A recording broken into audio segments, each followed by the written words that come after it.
শ্বশুরবাড়ির কলা বাগানে যেই দিন আমি ঢুকছি সেই দিন থেকে তো ওই জিনিসটা আমার চোখে পড়ছে আর সেটাই আমার খেতে হবে। আজকে বাগানে ঢুকে পড়েছি খোঁজার জন্য কয়টা তো কি খাবো সেটা একটু পরে দেখাচ্ছি। এখানে দেখাচ্ছি আমার শ্বশুরবাড়ির সফেদা। এখানে কিন্তু অনেক অনেক সফেদা হয়েছে, কিন্তু এগুলো এখনো বড় হয় না আর পাকে নাই, এগুলো আরো পরে আসবে। তারপরে এই তো টাটকা টাটকা খেজুরের রস। আর আজকে যে ইউনিক খাবারটা খাবো এটা হচ্ছে এই যে কলার মোচা। এটা খাইতে যে এত মজা আমার কাছে, মানে তাজা তাজা চিংড়ি মাছ দিয়ে যদি ভাজি করা হয়, যারা খাইছে শুধুমাত্র তারাই জানে এই খাবারটার মজা। এখানে তো আমরা খুঁজে অনেকগুলো পাইছি, প্রায় 3-4টা, এতেই আমাদের হয়ে যাবে।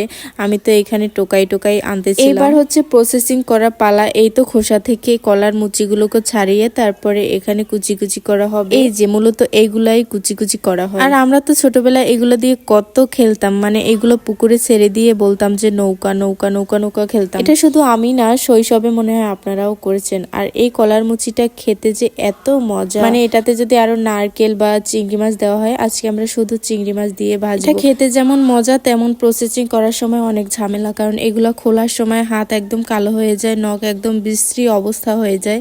তাই আমি করি না, আমার শাশুড়ি মাকে দিয়ে এখানে এগুলো করিয়ে নিচ্ছি। তো মজা খাইতে গেলে কিন্তু সব জিনিসটাই কষ্ট করতে হয় আর সব জিনিসই কিন্তু ঝামেলা আছে। আর এই কলার মোচাটা কার কার কাছে ভালো লাগে অবশ্যই কিন্তু একটা কমেন্ট করে জানাবা। Bye bye, tata.